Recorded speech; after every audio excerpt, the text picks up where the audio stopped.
All right, so today we're going to talk about the very last section in Chapter 3, modeling with exponential and logarithmic functions. So the reason why we are even learning about how to solve these exponential and log functions is to be able to do these applications. So these are kind of like real world, mostly science applications. There will be a few economics or finance applications in here, but basically you'll be able to use exponential and log equations and applications. You'll be able to construct these equations from written descriptions and then also identify growth versus decay. So let's start with the first example. So here we're going to solve equations for a specified variable. So these are things we have done before. Okay, so number one, it says 100 emu, each 1 year old, are to be introduced to an emu sanctuary. The number n of t alive t years later is predicted to be n of t equals 100 times 0.8 raised to the t. So as we see, what kind of function is this? This is an exponential where the base is 0.8, right? Exponential, the base is 0.8. All right, and so n tells us the number alive, t is our time in years, so A says estimate the number alive after 5 years. So we're trying to find n where our time is 5.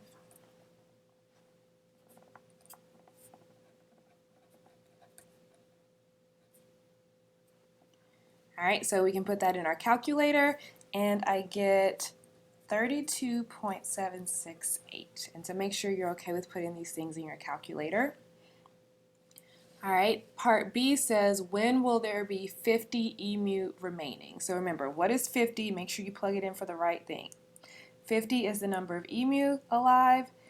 Well, that means that should be our n. So we want to set n equal to 50, and we want to answer the question when, so we want to find time.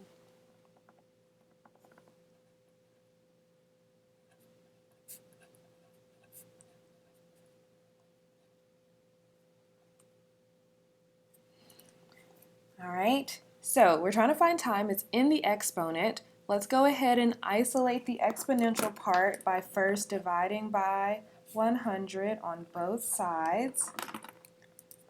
So we get 1/2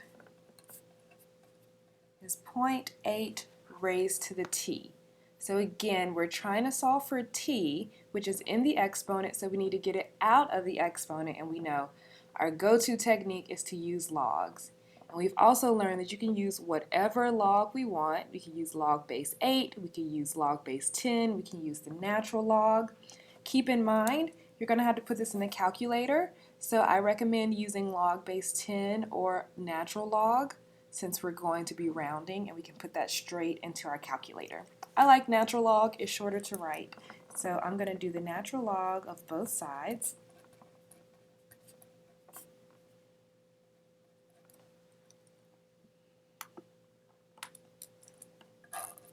All right, again, the whole reason we're using logs is to be able to get the exponent, get our variable out of the exponent. So we're going to use the log property that says we can bring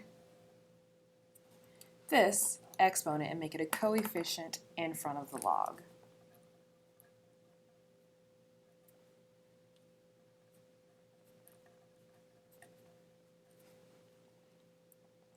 Okay, all right, so then we just need to solve for t by dividing.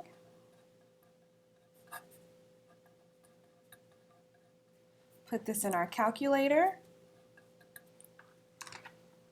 All right, so if I'm going to put this in my calculator, I will do natural log of 0.5 or 1/2 divided by natural log of 0.8, and I get 3.106. All right, and it says we need to round to the nearest year, so t is about 3 years.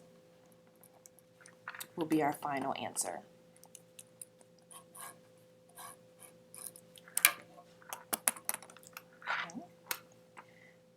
All right, let's look at the next. So what if you are not given something exact and you have to create your own model and kind of figure things out yourself?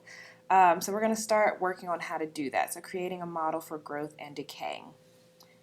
All All right, so we know what kind of, before we go on, is this a growth or decay model right here? Is this increasing or decreasing? Well, 0.8 is less than 1, so this will be decreasing. So this tells us our emu population is decreasing after however many years. Okay, back to this one. Number 2 says, suppose that $15,000 is invested at the end of 3 years. The value of the account is $19,356 and $92. Use the model A equals P times e to the RT, so PERT, that's familiar, to determine the average rate of return R under continuous compounding. Okay, so we got a couple things happening. We know we're using continuous compounding, so that tells us this is the equation we're using. What is the thing we're trying to find? We want to determine the rate of return, so our R. All right, so before we get started, let's talk about the different things that are given. So we're given that $15,000 is invested. That's our principal. So we're given P. We're given our time is 3 years. Also, we're given the value at the end, so we're given our A.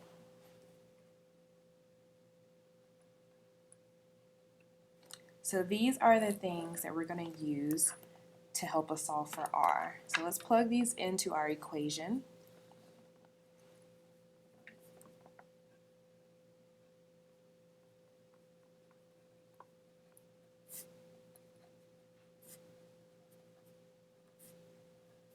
We don't know R, but we do know time. All right, so let's think about what's happening. We're trying to solve for R, but R is in the exponent. So let's go ahead and isolate this exponential by first dividing by 15,000 on both sides.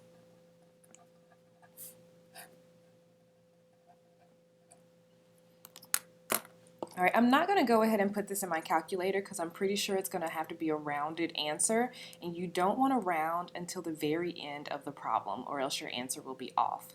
So don't round until the end. All right, so we have this fraction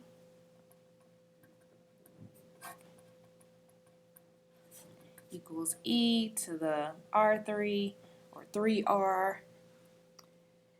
Okay. I'm going to take the natural log of both sides. That's going to be really helpful because my base is e.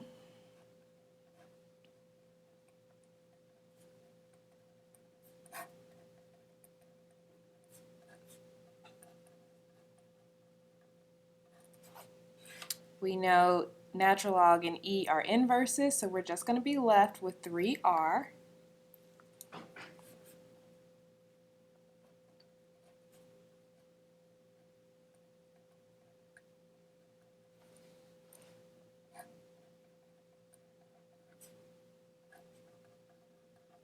And we can definitely solve for r by just dividing by 3.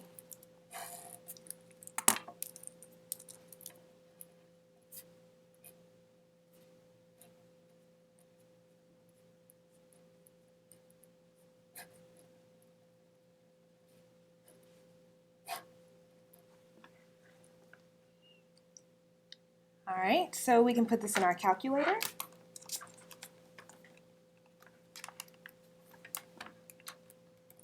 All right, so I would do natural log of 19356.92 divided by 15,000.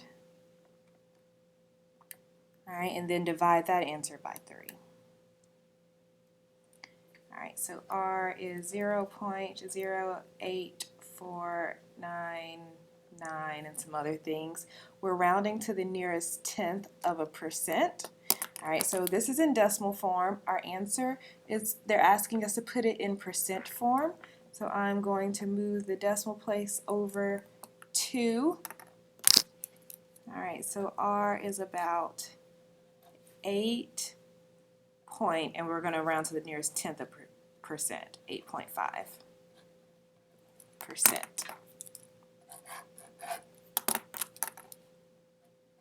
All right, and so that is the rate of return.